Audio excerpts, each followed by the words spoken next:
Seguimos con el ciclo Grandes Pensadores del siglo XX, con la posibilidad de volver a cruzar los caminos del pensamiento filosófico, de la crítica literaria, de las reflexiones políticas, del análisis sociológico, de la mano de algunos de los pensadores claves, esenciales de ese siglo que se acaba de cerrar. Vamos a poder escuchar y ver la reflexión, las voces de Martin Heidegger, de Jacques Derrida, de Roland Barthes, de Alain Touraine, de Susan Sontag. También vamos a poder incursionar en la discusión sobre Argentina, sobre América Latina, a través del pensamiento de David Viñas y de Ernesto Laclau. Creo que en este nuevo ciclo vamos a poder descubrir a través de las diversas voces y las diversas reflexiones de estos pensadores el mapa complejo de nuestra propia tradición cultural.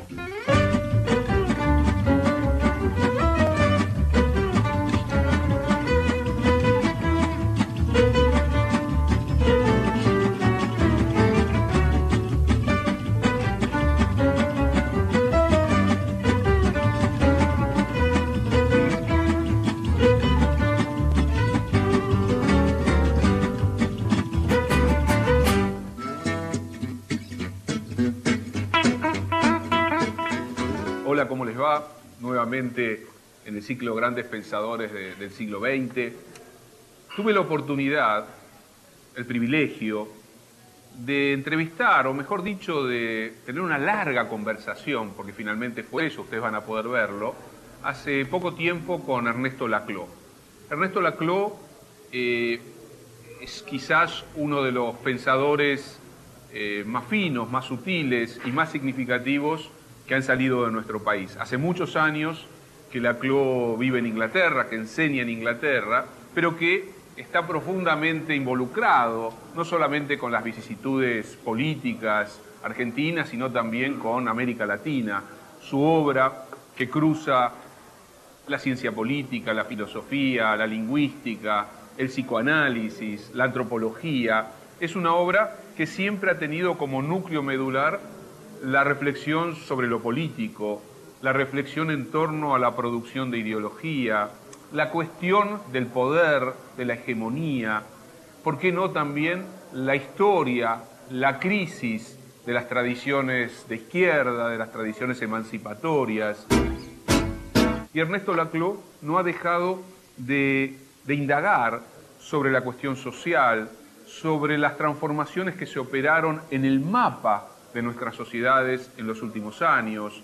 Ha escrito, por ejemplo, junto con Chantal Mouffe, su esposa, su compañera, un libro clave publicado en 1985, Hegemonía y Estrategia Socialista, en el que los dos intentan pensar qué le ha sucedido al marxismo, a la izquierda, después de las grandes transformaciones que vinieron desplegándose en las sociedades capitalistas y casi anticipando lo que va a ser el derrumbe del mundo soviético, en el sentido de preguntarse con gran inquietud cómo se reconstruye, cómo se logra redefinir un pensamiento y una tradición que quiere seguir pivoteando alrededor de la problemática de la igualdad, de la emancipación, del combate contra la injusticia, del combate contra la violencia que los poderosos ejercen sobre los incontables de la historia. Me parece que este documento, este reportaje a Ernesto Laclau tiene el condimento de poder hacernos entrar en el vértigo de 3 o 4 décadas de la historia político-social cultural de Argentina, de América Latina, de Europa. Ernesto Laclau reflexiona sobre Europa. También reflexiona sobre tradiciones filosófico-políticas que influyeron notablemente en su obra. Habla de Gramsci, habla del psicoanálisis lacaniano, del estructuralismo, habla de lo que significó para él el peronismo. Por lo tanto, el modo como Laclau va desplegando su reflexión nos permite, insisto, una vez más, mostrar en espejo el movimiento de la historia, el movimiento del pasado y su persistencia, su influencia decisiva sobre nuestra cotidianidad, sobre nuestro presente. De algún modo, en Grandes Pensadores del siglo XX, nuestra intención no es la intención de construir un museo de personalidades memorables que pensaron en el pasado y que allí están como cosas que observamos cuando vamos al museo, sino mostrar la relación, el vínculo, de qué modo somos deudores, de qué modo podemos pensarnos mejor a nosotros mismos si viajamos hacia esas experiencias. Por eso los invito a disfrutar de lo que creo que es algo que va más allá simplemente de la biografía de un pensador, sino que es la posibilidad de ver cómo alguien que está metido raigalmente en la discusión político-cultural piensa la época y nos hace pensar a nosotros. Escuchemos a Ernesto Laclau.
Hoy tenemos la oportunidad en el ciclo Grandes Pensadores del siglo XX de aprovechar la visita que Ernesto Laclau ha hecho a la Argentina y en este lugar tan particular que guarda la biblioteca de Leopoldo Lugones, desarrollar una conversación con Ernesto Laclau, recorrer su vida, su obra, su pensamiento, discutir la Argentina, América Latina, obviamente meternos de lleno en la problemática filosófica, política, cultural de la época, ir desgranando junto con el profesor Laclau gran parte de la travesía política, social, de las izquierdas latinoamericanas, de la historia política argentina. Por eso para nosotros es un placer poder conversar hoy con Ernesto Laclau. Y la idea es poder juntar biografía, mundo de ideas, pensamiento, mostrar de qué modo alguien formado en la tradición universitaria argentina, en la política argentina, en la militancia, después hace una travesía que cruza el océano y se instala, en su caso en Inglaterra, pero sigue insistiendo con un mundo de ideas que establece vínculos indisolubles, directos, entre lo que sucede en nuestro espacio continental, particularmente en la Argentina, pero no solo en la Argentina, con aquello que ha venido aconteciendo en estas últimas décadas.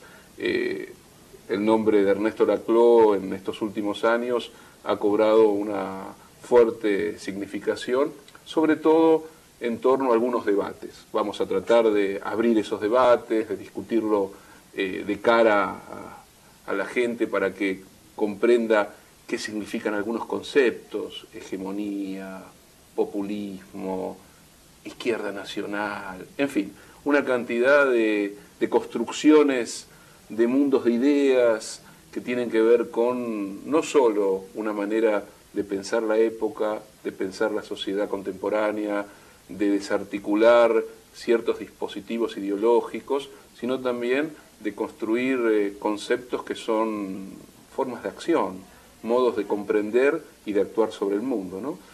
Quizás sería interesante si pudiésemos hacer una reconstrucción de un itinerario biográfico, ¿no? Si pudiésemos recuperar quizás aquella Argentina del primer peronismo, la formación universitaria, los primeros debates en el interior del marxismo, los vínculos con esa corriente innovadora que venía a transformar sin dudas la historia de la Argentina, como fue el peronismo. ¿Cómo fueron esos momentos iniciales de formación universitaria y política? Bueno, yo vengo de una familia irigoyenista, de modo que el sentido de lo nacional y popular es algo que mama en la cuna.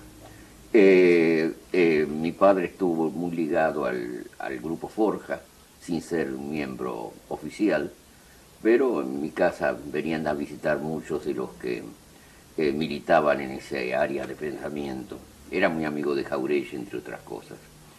Y mi primera actuación política comenzó en el Partido Socialista Argentino, a final de los años 50, que después, a comienzos de los 60, se divide en una larga serie de facciones.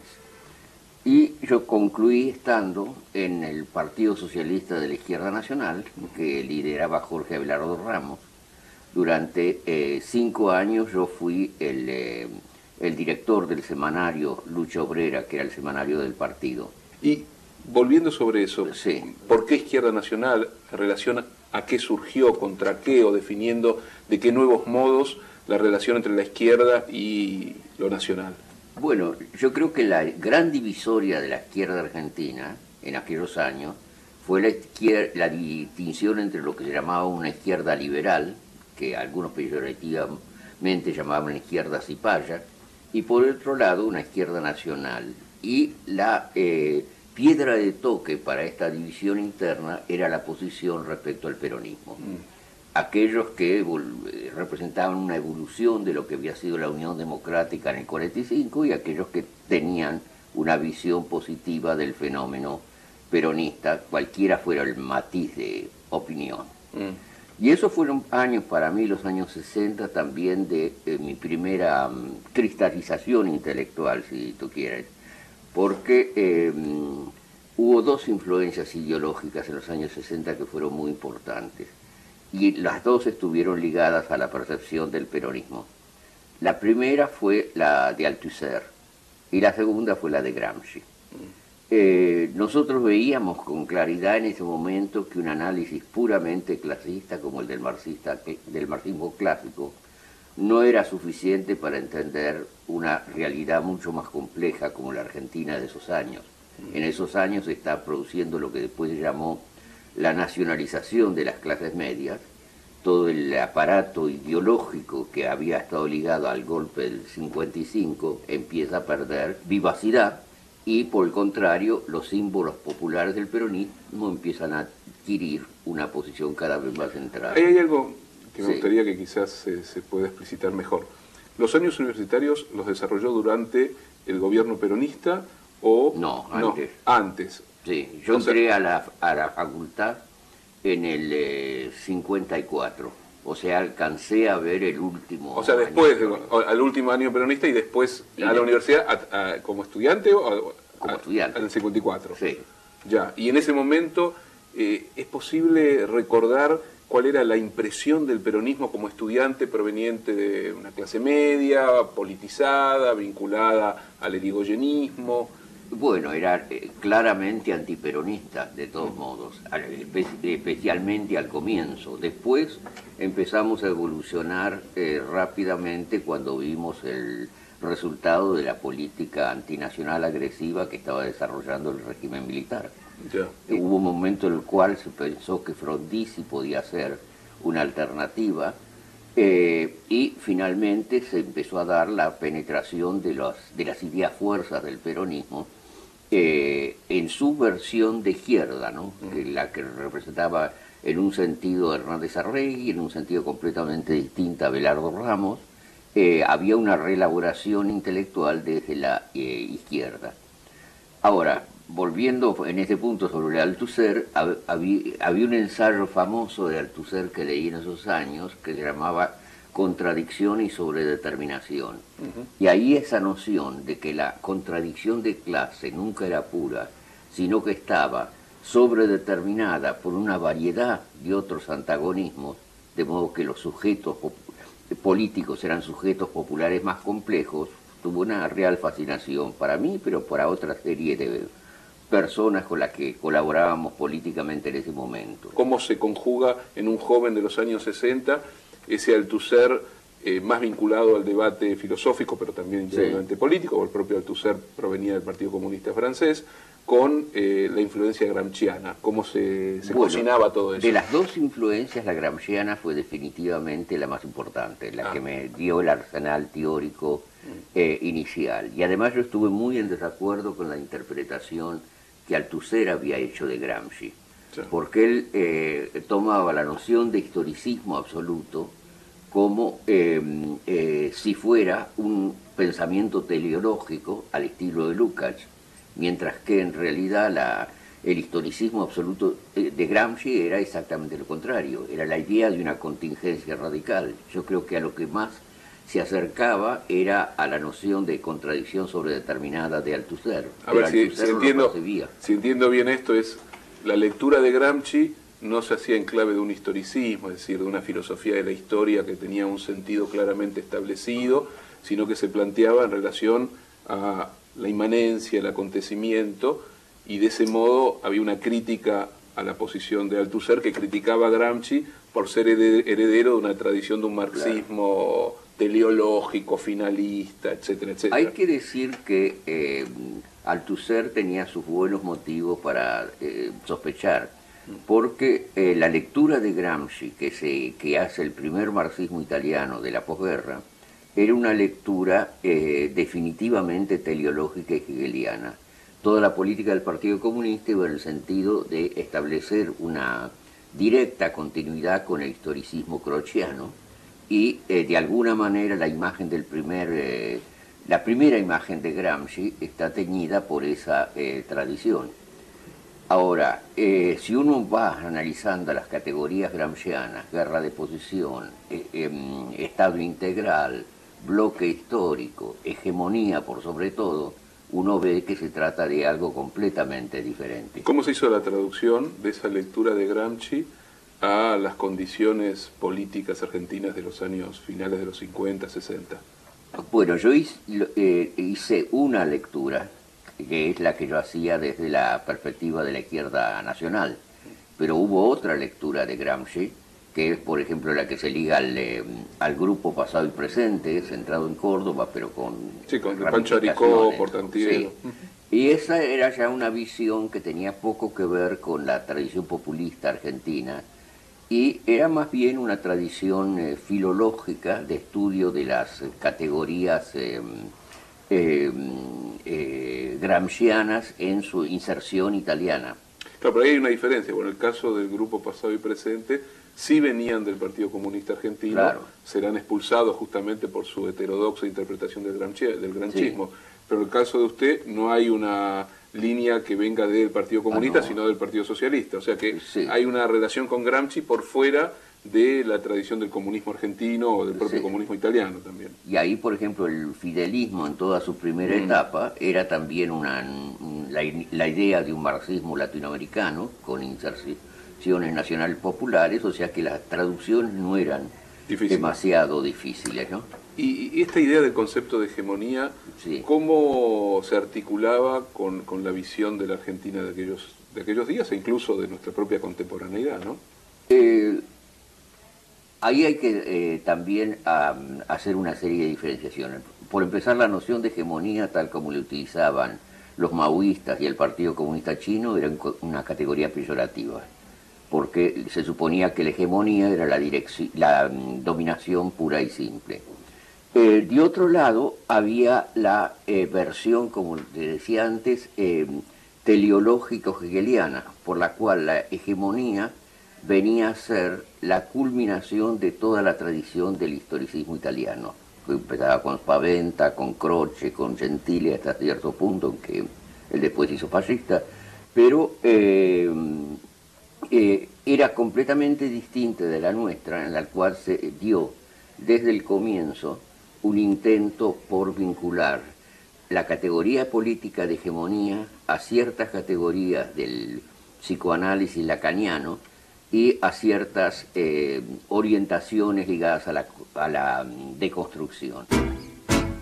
Para mí la hegemonía, no digo que viera todo esto con absoluta claridad en aquellos momentos, fue todo un largo proceso de elaboración intelectual, pero la hegemonía se liga a la idea de que una identidad particular asume la representación de una universalidad que es absolutamente diferente de ella misma. Hay una universalización de lo particular. Y la idea lacaniana del objeto A es exactamente lo mismo. Es decir, la cosa freudiana no tiene una forma de representación directa. Entonces, un objeto sustitutivo asume esa función. Lacan decía una cosa que era casi gramsciana, sin referirse, por supuesto, a la política, pero decía que la sublimación es elevar un objeto particular a la dignidad de la cosa. Y de alguna manera la lógica hegemónica yo creo que avanza precisamente en esa dirección. La relación con el psicoanálisis. Sí.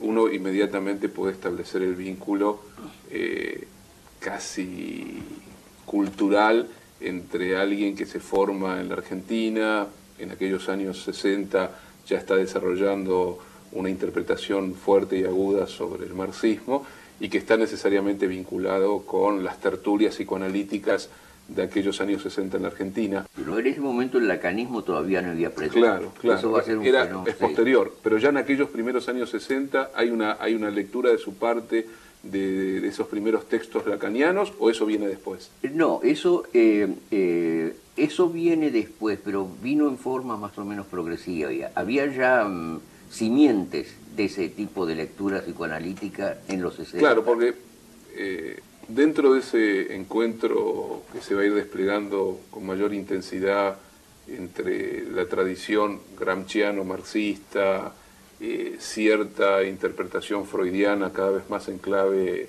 lacaniana, ¿qué otras tradiciones filosóficas irradiando en el interior de su reflexión político-filosófica? Bueno, yo he escrito varias veces que para mí la historia intelectual del siglo XX comenzó con tres ilusiones de inmediatez, de acceso inmediato a las cosas mismas. Y esas tres ilusiones fueron el referente, el fenómeno y el signo. Y dieron lugar a las tres grandes tradiciones que fueron la filosofía analítica, la fenomenología y el estructuralismo. Ahora, la historia de esas tres tradiciones me parece que es increíblemente similar, porque en los tres casos, en cierto momento, esa ilusión de lo inmediato se disuelve, y entonces hay que pasar a afirmar el carácter constitutivo, en el sentido trascendental del término, de el momento discursivo. Es lo que ocurre en la filosofía analítica con el segundo Wittgenstein, de las investigaciones filosóficas, es lo que ocurre con la transición del sujeto trascendental husserliano a la analítica existencial de Heidegger, y es lo que ocurre finalmente con la crítica postestructuralista del signo, tal como la lleva a cabo el último Barthes, como la lleva a cabo Derrida, como la lleva a cabo Lacan, cada cual con su estilo intelectual específico. Bueno, para mí hay una historia interna del marxismo que sigue el mismo tipo de curso. Se empieza el siglo con esa ilusión de un clasismo radical, tal como está representado en un Plejánov o en un Kautsky, y cómo va a impregnar todo el discurso de la Segunda Internacional. Pero poco a poco ese clasismo tiene que ir siendo abandonado. Y el momento del gramscismo es el momento para mí del giro radical. O sea que yo creo que se pueden establecer muchas homologías. Sí, es interesante ver cómo se van componiendo con distintas piezas ciertas referencias más totalizadoras para pensar una época. Si uno tuviera que establecer vínculos entre ese itinerario intelectual, filosófico, reflexivo y acontecimientos políticos, tanto vividos biográficamente como asumidos en términos de tradición, ¿cuáles serían esos acontecimientos que están marcando y que dicen algo en el interior de su propia reflexión? Bueno, por empezar, toda la evolución interna del peronismo en los años 60, el surgimiento de movimientos de protesta más radical, el momento final del Cordobazo, donde finalmente se hace eclosión toda una nueva percepción de los antagonismos sociales. Y después yo pude establecer muy rápidamente una conexión entre esto y hechos como el Mayo francés, como la protesta estudiantil anti-Vietnam en los Estados Unidos, con el surgimiento del primer feminismo, que paradójicamente es el momento en que el Partido Comunista Italiano empieza a perder su hegemonía. Al fin de la Segunda Guerra Mundial en Italia hubo un largo debate en el seno del comunismo italiano entre la corriente obrerista, que decía nosotros somos el partido del proletariado y el proletariado es un enclave en el norte industrial. Nosotros tenemos que ser el partido del norte industrial.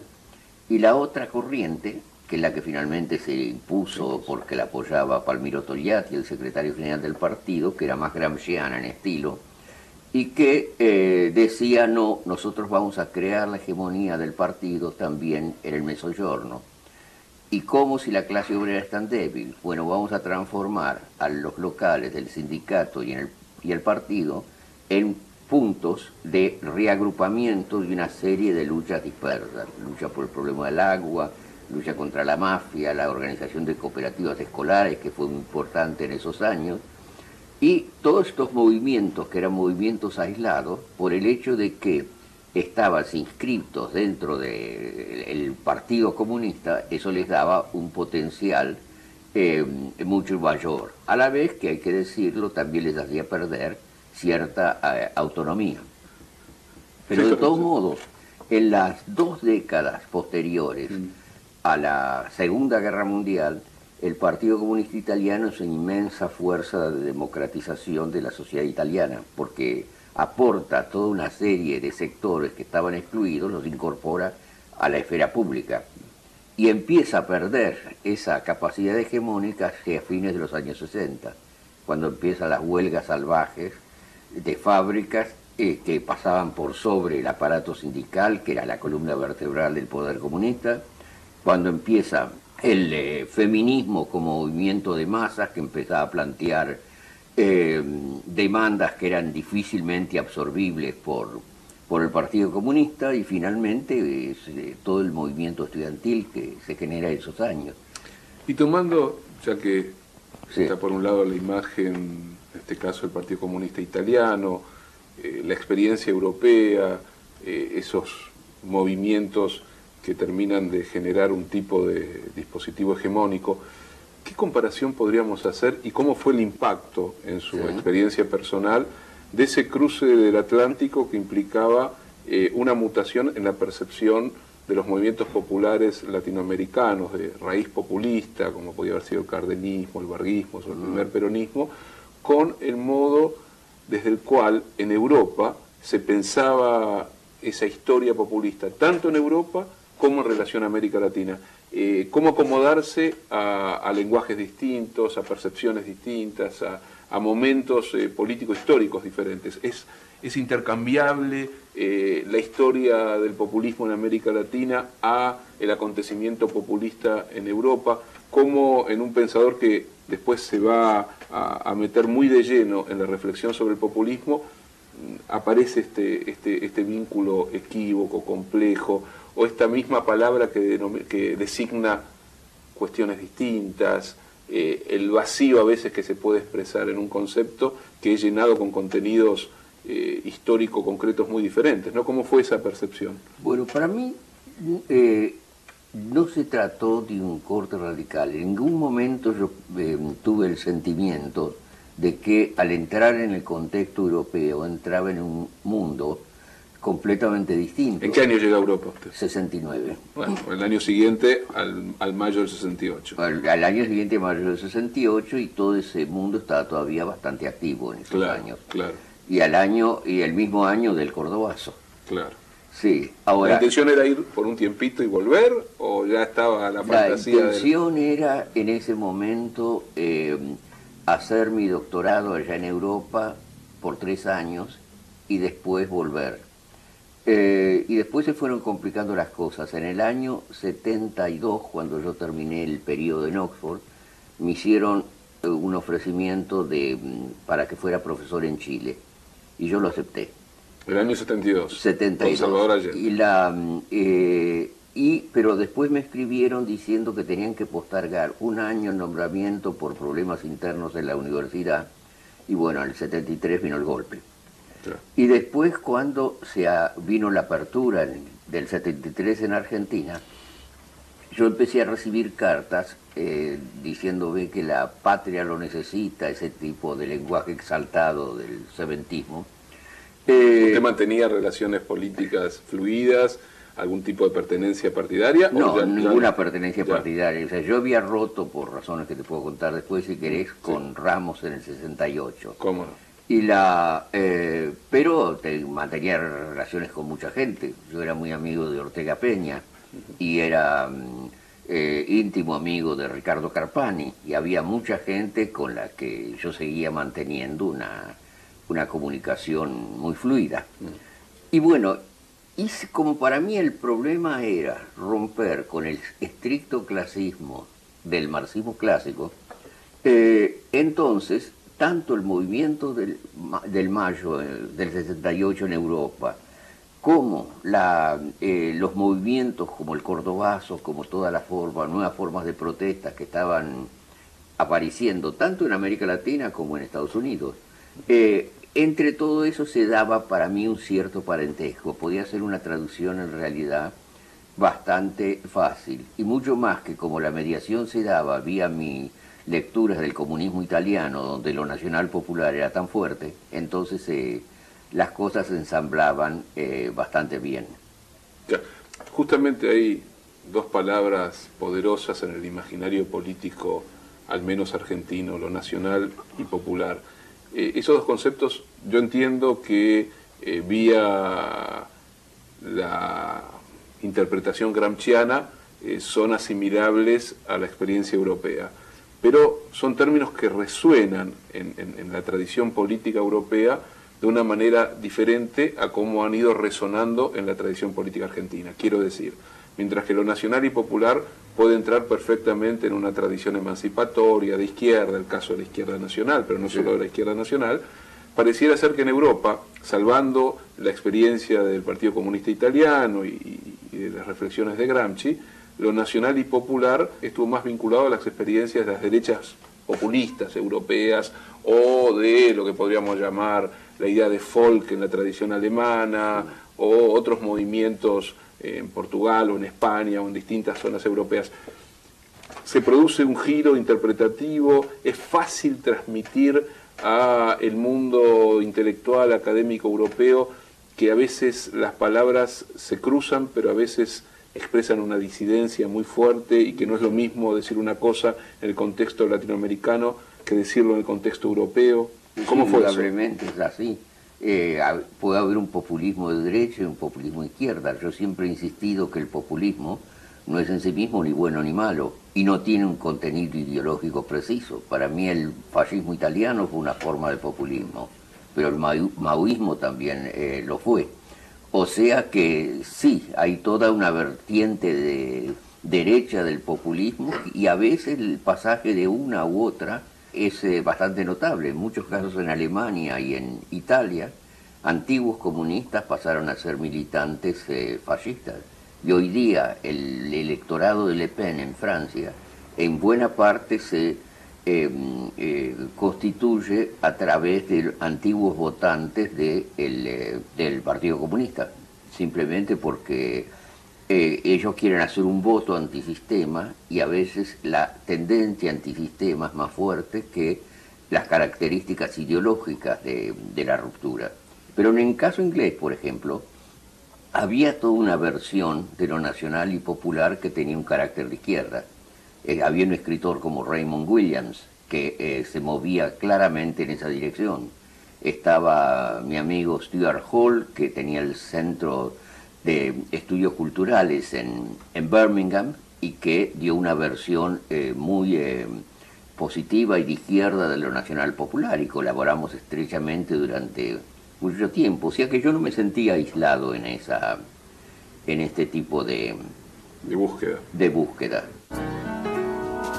Y volviendo ya que estamos en él, para después ir hacia otros lados, ¿no? Volviendo a la reflexión que hoy está muy a la hora en torno al populismo, digo que hoy está ahí en la candela de la discusión, porque hay una lectura muy prejuiciosa, muy dura respecto al populismo, sobre todo hay cierta reducción por la vía de un movimiento político que viene a desangrar las tradiciones democráticas, liberales, y que más bien ofrece una ficción que nunca termina de cristalizar a favor de los sectores populares, lecturas en relación a lo que está aconteciendo en la América Latina de hoy, en Argentina, o en Bolivia, o en Venezuela, o en Ecuador, y esa contraposición entre el populismo como la bestia negra de la época, o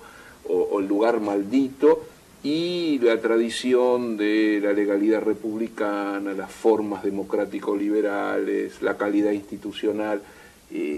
¿Cómo establecer relaciones entre esas dimensiones? Si efectivamente hay un antagonismo muy fuerte, muy decisivo entre ese discurso y esa práctica de raíz populista y aquellos otros modos de cristalización de lo democrático liberal contemporáneo. ¿Cómo leer esas relaciones o esas pujas, ¿no? Mira, te voy a responder haciendo referencia a un asunto que ha sido recurrente en las discusiones que hemos mantenido durante esta visita mía a la Argentina. Hay que observar que el término democracia, a principios del siglo XIX en Europa, era un término peyorativo, porque se lo identificaba con el gobierno de la turba y con el jacobinismo, mientras que las instituciones liberales eran perfectamente respetables. Ahora, toda la tradición del siglo XIX en Europa fue una tradición por la cual se dio una fusión creciente entre el componente democrático y el componente liberal, al punto que hablamos de liberal democrático como si fuera un todo. Ahora, yo creo que en América Latina esa fusión, ese cierre entre las dos tradiciones, nunca se dio exactamente en esos términos. Nosotros tenemos regímenes liberales organizados en la segunda mitad del siglo XIX, pero un liberalismo oligárquico que tenía muy poco democrático, y tenía una base esencialmente clientelista. Y el resultado es que cuando las demandas democráticas de las masas empiezan a presionar a los sistemas políticos en las primeras 3 décadas del siglo XX, no se expresan en general a través de los canales liberales, sino que se expresan en formas que incluso son formalmente antiliberales, dictaduras nacionalistas de corte popular, el Estado Novo, el MNR en Bolivia, el primer ibañismo en Chile, el peronismo en la Argentina hasta cierto punto. Es decir, que ahí es donde se da, yo creo, la divisoria de aguas entre la democracia nacional popular y la democracia liberal. Ahora, lo que me parece es que hoy día, como resultado de las dictaduras espantosas que hemos vivido, que han golpeado igualmente a las dos tradiciones, se empieza por primera vez a dar una confluencia entre estos dos elementos. Yo no creo, por ejemplo, lo he dicho varias veces en entrevistas que se me han hecho en estas últimas semanas, yo no creo que el populismo presente un peligro autoritario. Si hay un peligro autoritario en América Latina, ese viene del neoliberalismo, es decir, de regímenes, por ejemplo, el Plan Martínez Dios jamás se hubiera podido implementar con un gobierno democrático, y el de los Chicago Boys en Chile tampoco sin la dictadura de Pinochet. O sea que yo veo que ese discurso antipopulista es claramente el discurso a través del cual trata de consolidarse la derecha.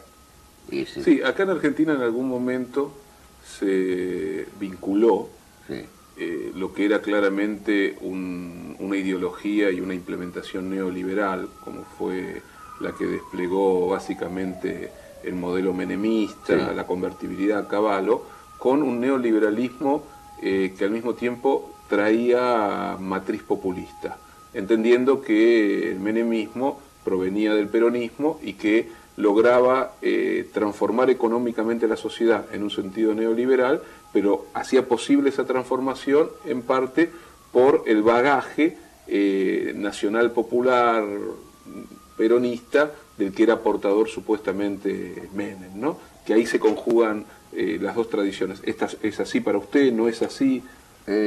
Mira, por empezar, como decía antes, el populismo puede avanzar en las direcciones más diversas. Para mí hay muy poco populismo en el menemismo. Hay sí un populismo de circo, en cierta medida, pero no hay absorción real de demandas y construcción de sujetos colectivos nuevos, sin lo cual el populismo en un sentido positivo es impensable. Para darte un ejemplo al cual me he referido en un artículo, supongamos que un grupo de vecinos en una localidad pide a la municipalidad que cree una línea de ómnibus para llevarlos desde el lugar en que ellos viven al lugar donde la mayor parte de ellos trabaja, y que la demanda no es aceptada. Entonces ahí hay la frustración de una demanda social.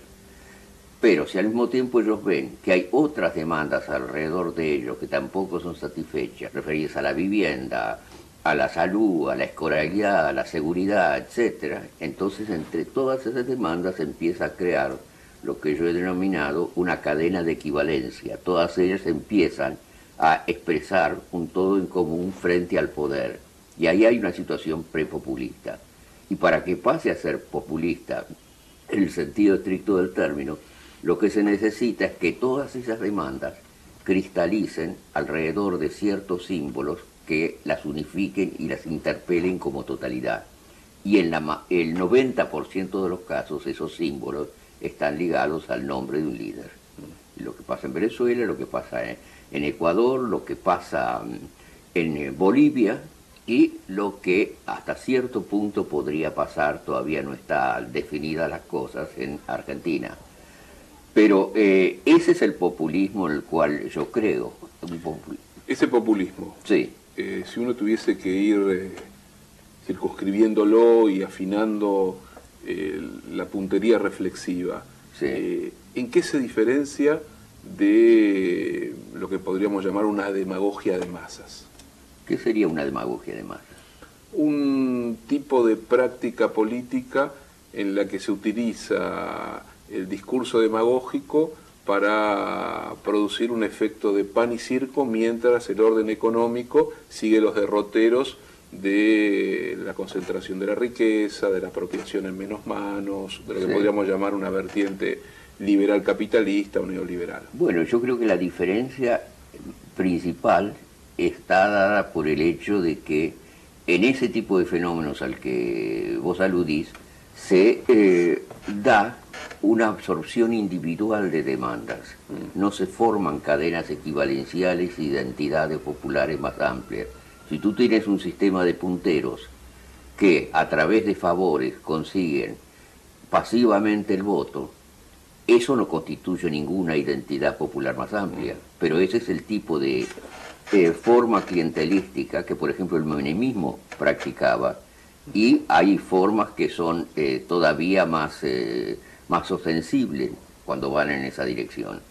O sea que entre esas formas de demagógicas de apelación a las masas y la constitución de entidades populares, colectivas más amplias, yo creo que hay un universo de diferencia.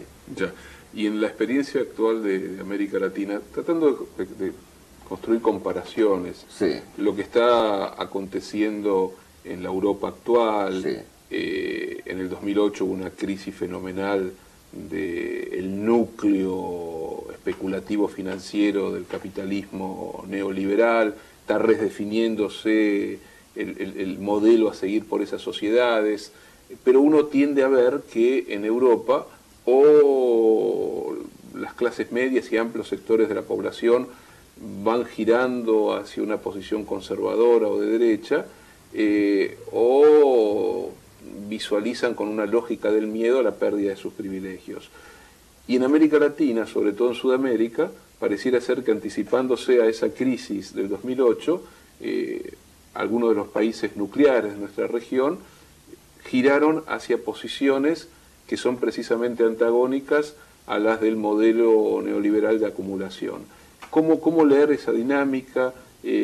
¿Cuál es su interpretación de esta coyuntura de época que se vincula también con la salida de Bush y el triunfo de Obama, que tiene que ver con un momento de redefinición del sistema a nivel internacional?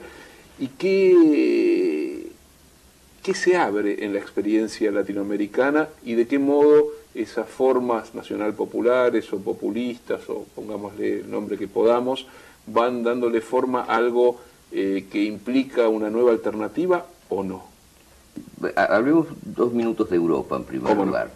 Europa está experimentando varios procesos que todos van en el sentido de una consolidación neoconservadora, no neoliberal, neoconservadora. En países, por ejemplo, como Holanda o Suiza, el avance del populismo de derecha es absolutamente visible. ¿Qué características principales serían, por ejemplo? El repudio a los inmigrantes. Racismo. Sí, el racismo más cerril. Ahí, por ejemplo, la imagen que planeó durante todo el voto de referéndum, el referéndum por el voto de la Constitución Europea, era la imagen del plomero polaco. El plomero polaco era el inmigrante típico que ahora, con el acceso de los países del este de Europa, puede desplazarse libremente de unos países a otros. Y el argumento es que el plomero polaco acepta salarios más bajos y de esa manera deprime el nivel de salario de los obreros franceses o ingleses. Claro. O sea que toda esa forma de buscar chivos expiatorios y tratar de dicotomizar por la derecha el panorama es muy fuerte, ¿no? Es muy fuerte y es bien visible. En los Estados Unidos... Una pregunta, sí. Porque me interesa precisar por ese lado. ¿Cuál es el papel de lo que ha sido la llamada izquierda democrática, socialdemocracia, en la Europa de los últimos años en relación a este proceso de derechización o de neoconservadurismo? La gente empezó a percibir que entre las élites tecnocráticas liberal conservadoras y las élites tecnocráticas socialdemócratas no había realmente gran diferencia. Es decir, que la gente no sentía que se le estaba planteando una alternativa. Ahí no se llegó a decir que se vayan todos, pero se veía y se está viendo la clase política como un todo en el cual los matices entre socialdemocracia y liberal conservadurismo son simplemente estos matices. La idea francesa de la pensée unique va exactamente en esa dirección. O sea, la socialdemocracia renunció a su vieja tradición bienestarista o renunció a... El blairismo en Inglaterra renunció radicalmente a todo esto. Eso, como lo dijo una vez Eric Hobsbawm, de lo que el blairismo no pasa de ser un thatcherismo con pantalones. Y bueno, y Gordon Brown también. O sea que no hay... la idea del estado de bienestar se mantiene un poco en los países escandinavos, pero también ahí está bajo presión.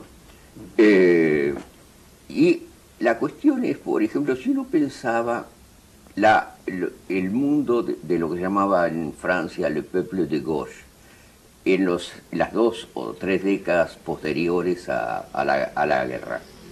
Bueno, allí había alrededor de los cinturones rojos de las grandes ciudades, había toda una cultura proletaria que iba desde instituciones culturales hasta el sindicato, hasta formas distintas de participación política, todo ese mundo que evocaban, por ejemplo, los poemas de Prévert.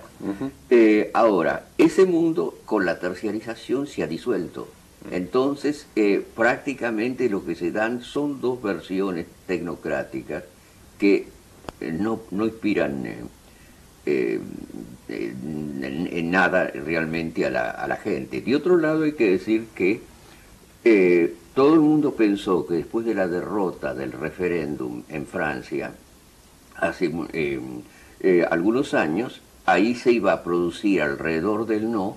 El referéndum en la comunidad, por la Comunidad Europea. Por la Constitución. Sí, sí. Bueno, sin embargo no pasó eso. Los partidarios del no tampoco propusieron alternativas demasiado claras. Y hoy están surgiendo también otros grupos que van a la izquierda. No es que todo el fenómeno sea uniformemente de derecha. Esta elección sí ha sido una elección conservadora, pero pero también con muy baja participación de la población en las elecciones. Volviendo sobre conceptos que están en su reflexión, en su obra, el vínculo entre la política, lo político, la democracia, los antagonismos, ¿cómo se expresa hoy en las formas, entre comillas, de la política europea? ¿Aparece, está borrado? Sí, yo creo que aparece de alguna manera en la erosión de las formas de pertenencia corporativa. Porque en el momento de apogeo de la socialdemocracia europea, las formas corporativas, especialmente alrededor de los sindicatos, eran formas de un enorme poder. Hoy día los obreros sindicalizados han disminuido radicalmente y lo que se dan son otras formas de pertenencia más difusas que los hacen susceptibles a un discurso que venga desde las altas esferas del poder y que no aparezca mediatizado por una serie de instituciones que canalizaban antes el voto popular. Eso es lo que me parece que es el síntoma más claro. Más claro. Ahora, refiriéndome brevemente al caso de Obama, que tú mencionaste, hay que decir que la elección de Obama no fue una elección populista, el tipo de campaña electoral que él hizo, porque lo característico del populismo es que divide la sociedad entre los de arriba y los de abajo y hace una apelación a los de abajo. La campaña de Obama fue una campaña de unidad nacional. Si uno quiere buscar un discurso populista allí, tiene que pensar en Sarah Palin y gente de ese estilo. Y una pregunta en relación a eso. ¿Por qué es bueno o no reivindicar el antagonismo en el interior de las prácticas políticas y justamente esta apelación populista a los de abajo versus los de arriba y no al concepto de consensualidad o de unidad nacional, ¿no? ¿Por qué sería interesante la opción de un camino de antagonismos, de luchas, de conflictos, y no un camino que llame a esta suerte de paz social o de reconciliación o unidad nacional? En el caso, por ejemplo, obviamente de Obama podría ser, pero en el caso de América Latina o en particular de Argentina. Sí, yo no creo que pueda haber un proyecto de cambio en un sentido progresista sin un proceso de movilización de masas. Es decir, la idea de un Estado neutral que en una forma tecnocrática resuelve todos los problemas de la sociedad, eso fue en parte una ilusión del welfare state, pero fue también una ilusión institucionalista de vieja tradición. Yo en mi trabajo he tratado de distinguir lo que llamo lógica de la diferencia de lo que llamo lógica de la equivalencia. La lógica de equivalencia, por los motivos que decíamos antes, es una lógica de la movilización y de constitución de identidades populares más amplia y lleva a una participación directa de masas. La lógica de la diferencia, que es una lógica institucionalista, lleva a la individualización de las demandas y a reemplazar la política por la administración. El otro día recordaba en una conferencia que en el siglo XIX Saint-Simon decía que hay que pasar del gobierno de los hombres a la administración de las cosas. Y no es extraño que Marx aceptó ese lema para describir la situación en una sociedad comunista en la cual el Estado y por ende la política habrían desaparecido.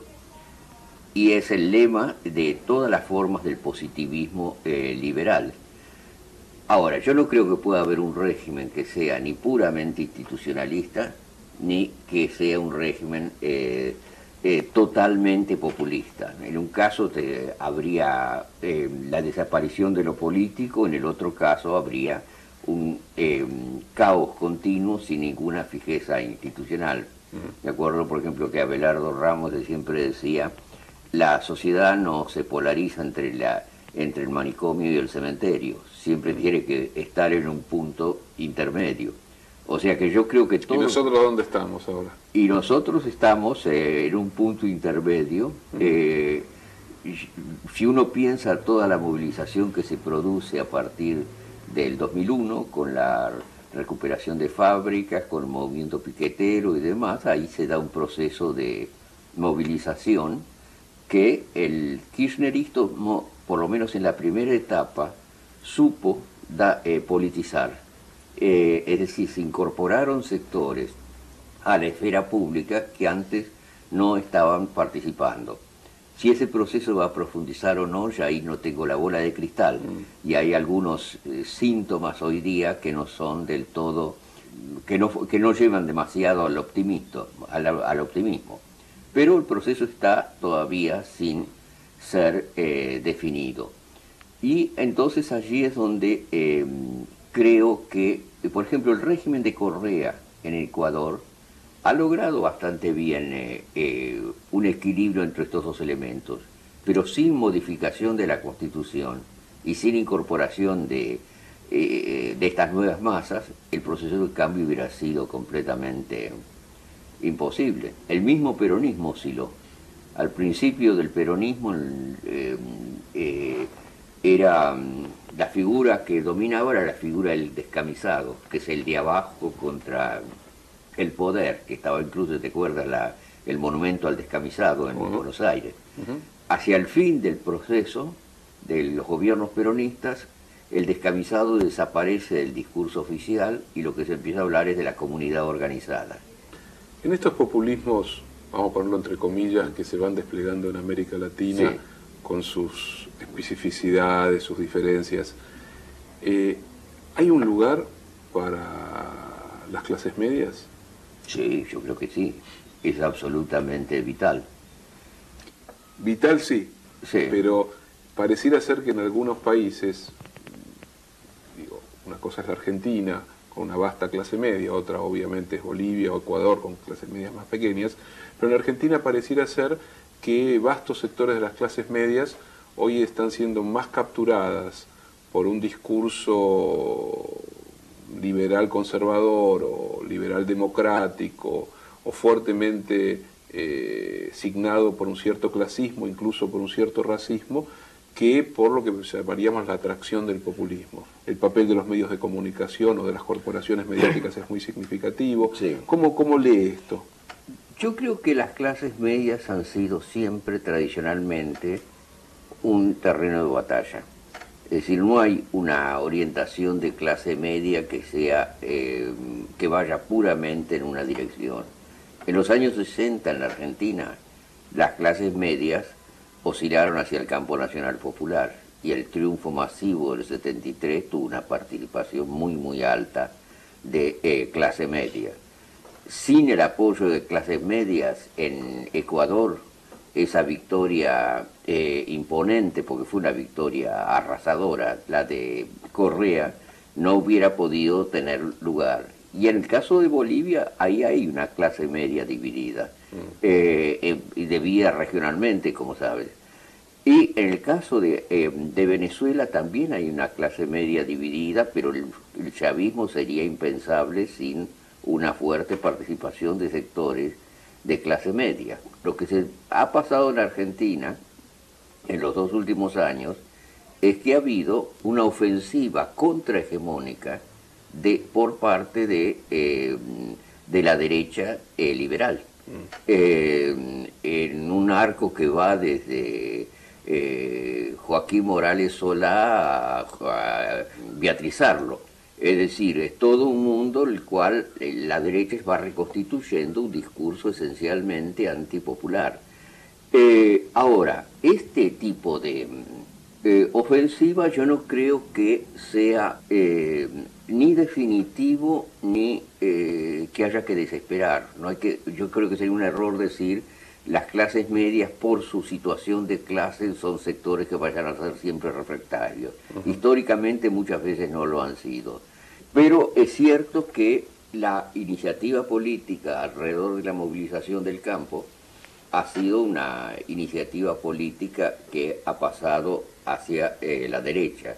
Hasta ahora el gobierno, yo no creo que ha logrado afianzar un nuevo movimiento de guerra de posición en la dirección constante. Y además hay ciertos factores hegemónicos por parte de la derecha que son claramente visibles. La gente que se juntó en el Monumento de los Españoles el año pasado, a la mayor parte, o por lo menos a un sector bastante importante, no le importaba absolutamente nada la cuestión del campo.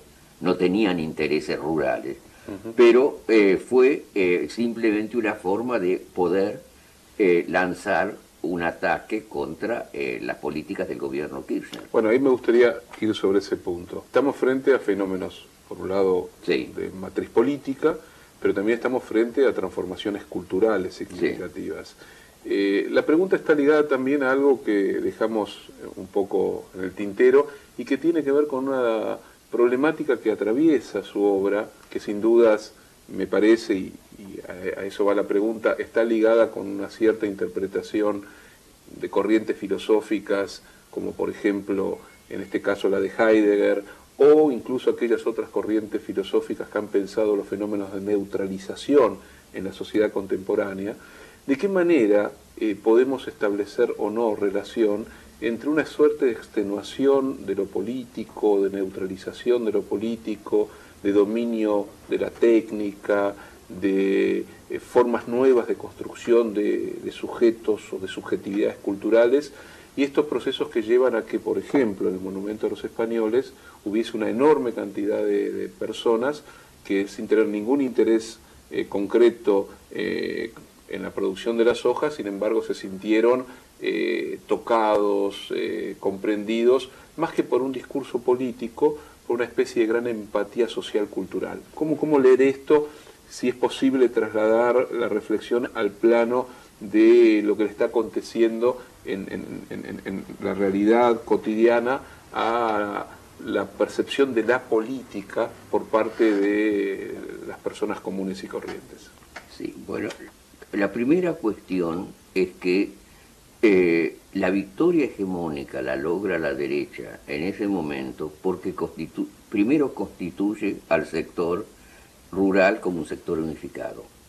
Ahí yo estoy seguro que algo distinto podría haberse hecho, desblocar ese frente rural unificado, que además va en contra de los intereses de muchísimos productores rurales, porque probablemente si el artículo 125 hubiera sido aprobado, hay muchos que estarían en bastante mejor situación hoy que la que está al momento. Sí.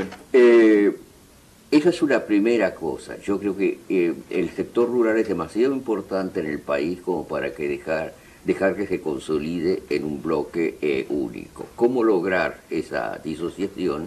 Es algo que no sé lo suficientemente de la situación de la Argentina viviendo en el exterior, pero yo veo que esa es una condición sine qua non de cualquier tipo de avance.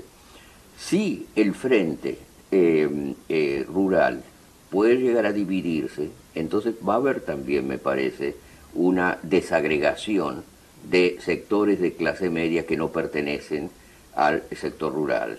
El sector rural ha tenido toda una tradición de ligarse a los factores de poder para coaccionar a los gobiernos nacionales. El otro día me estaba recordando en una conferencia, bueno, tú eres demasiado joven para acordarte, pero el señor Faustino Fano era el presidente de la Sociedad Rural Argentina en la época de Frondizi. Y entonces lo que decían tenía una frase clave, semióticamente clave, que era decir que los productores se sienten desalentados. Entonces, cuando se decían que se sentían desalentados, lo que estaban pidiendo era una devaluación, con lo cual había una transferencia masiva de ingresos al sector rural y van ahogando al sector industrial. Me acuerdo los titulares de Crónica que decían: hay que comprar dólares, se sienten de nuevo desalentados. Y entonces, ahora, y si el gobierno no aceptaba la presión, entonces el ejército sacaba los tanques a la calle. Tuvo 14 golpes en 4 años Frondizi, no lo dejaban simplemente gobernar. Ahora, eso de que que el ejército saque a los tanques a la calle para imponer medidas a un gobierno legalmente elegido y al que las Fuerzas Armadas se supone que están subordinadas, es algo que en cualquier país del mundo se llama golpe, pero en la Argentina se llamaba inquietud de las Fuerzas Armadas. Entonces se sentían inquietas, así, constantemente. Unos desalentados y los otros inquietas. Sí, Claro. sí. Y bueno, entonces hoy día por suerte no tenemos el problema de la inquietud. Pero sí el desaliento. Pero el elemento del desaliento lo siguen utilizando y están utilizando métodos políticos para imponer. Finalmente Kirchner lo dijo muy correctamente el otro día: todos estos que van a tirar huevos y piedras para impedir que el diálogo político pueda desarrollarse son bandas semifascistas. Así empezó el fascismo en Italia, con gente que creaba una disrupción en los actos políticos. Si uno tuviese que encontrar palabras para explicitar la diferencia entre una política de tradición emancipatoria, de izquierda, Sí, nacional, popular, y una forma liberal o de derecha de concebir lo político, ¿cuáles serían las diferencias reales entre esas dos perspectivas? ¿cuáles serían las dos? Sí, digamos, pensando, por un lado, la cuestión de la política, ¿no? No vamos a especializar la discusión, la diferencia que estableces entre la política y lo político, pero para que la gente lo vea desde otro lugar, la política. Porque hay una tradición argentina antipolítica muy fuerte en vastos sectores de las clases medias. Una tendencia a identificar siempre la práctica política como el lugar de la corrupción, la caja, la opacidad, lo peor, que viene de lejos. Pero la pregunta va, por un lado, a ver qué le pasa a la política en la sociedad contemporánea, cómo se procesa la política en la sociedad contemporánea, y cuál sería la diferencia entre una manera popular, democrática, de izquierda, de pensar la política, ¿para qué? Y una manera, vamos a llamarla también por comodidad, liberal, democrática de pensar la política. ¿Cuáles serían las diferencias? Yo no sé, bueno, en primer lugar, yo no digo que no exista corrupción en el sistema político. Todo régimen político crea sus propias formas de corrupción, y no digo que no haya que oponerse a esto, pero el discurso de la corrupción es un discurso que se exagera sistemáticamente para utilizarlo contra los regímenes populares. Yo no creo que el gobierno de la Revolución Libertadora, como se llamaba en aquel entonces, haya sido menos corrupto que el régimen peronista. Pero las referencias a la corrupción se trataban de ligar a todo lo que sea nacional, popular. Sí. O sea que ahí es donde me parece que es un estudio bien interesante, sería tomar ciertos temas claves, así como el desalentado en aquellos productores, sí, tomar el discurso de los temas de la corrupción y otros similares y ver cómo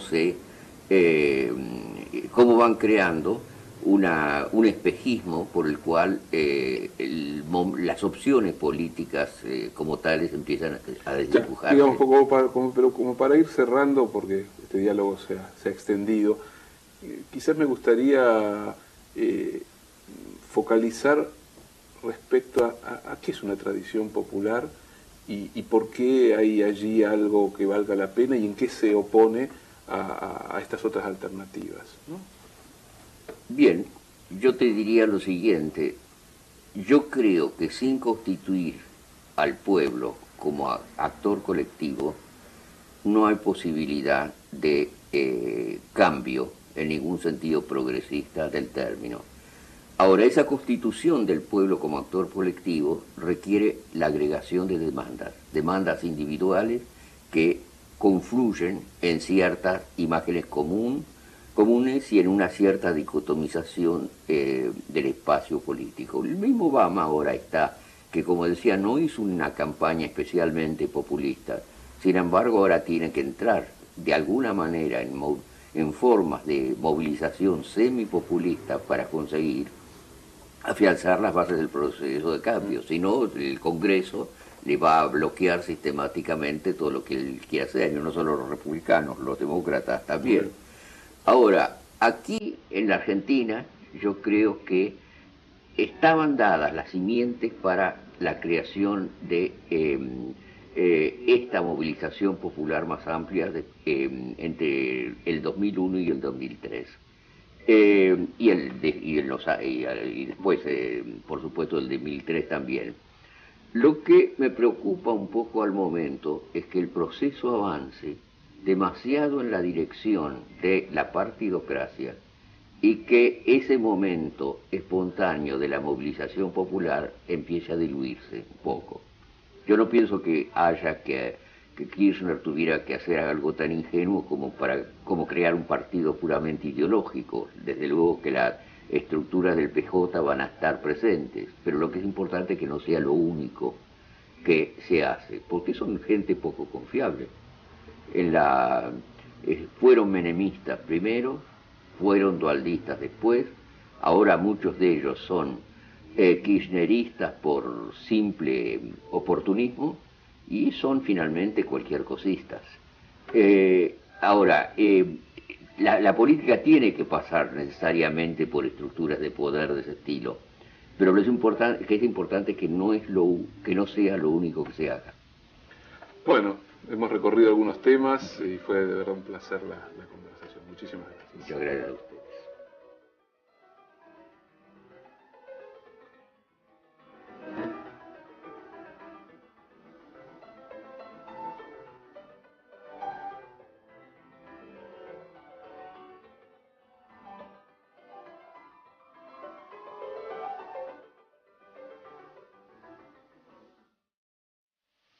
Tuvimos la oportunidad de hacer un viaje fascinante con Ernesto Laclau, un viaje a través de los territorios de la política, del pensamiento social, de la militancia, un viaje a través de los acontecimientos más decisivos de los últimos 40 o 50 años, un viaje que nos llevó hacia el peronismo, hacia la contracultura de los 60, hacia el mayo del 68, hacia el cordobazo, que nos permitió preguntarnos por Argentina, por América Latina, que nos permitió meternos en la máquina del capitalismo europeo, que nos permitió preguntarnos por la política, que nos ofreció el mapa de las diversas tradiciones que han articulado las diversas experiencias de las izquierdas, de los movimientos nacional populares.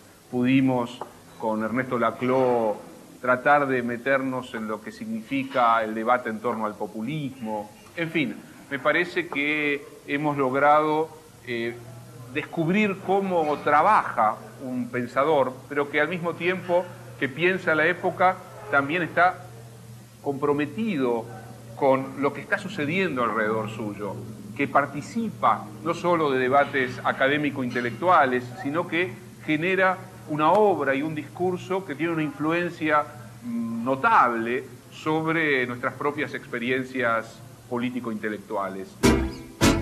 Por eso creo que a lo largo de esta entrevista estuvimos en condiciones de descubrir de algún modo cómo confluyen en el pensamiento de Laclau el marxismo, Gramsci, el peronismo, sus reflexiones que estuvieron vinculadas a la emergencia de la izquierda nacional, el modo como incorporó la lingüística, el psicoanálisis lacaniano, la complejidad de su escritura y al mismo tiempo la llaneza de su modo de abordar la problemática social política.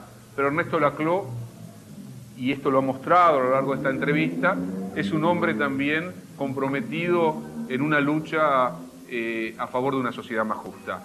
Por eso, haber podido escuchar a un pensador notable como Laclau, estemos de acuerdo o en desacuerdo con alguna de sus intervenciones nos habilita para pensar con más rigurosidad, más profundamente, más intensamente nuestras propias circunstancias, nuestra propia realidad argentina y latinoamericana. Muchas gracias por haber estado nuevamente con este ciclo Grandes Pensadores del Siglo XX y nos veremos en el próximo.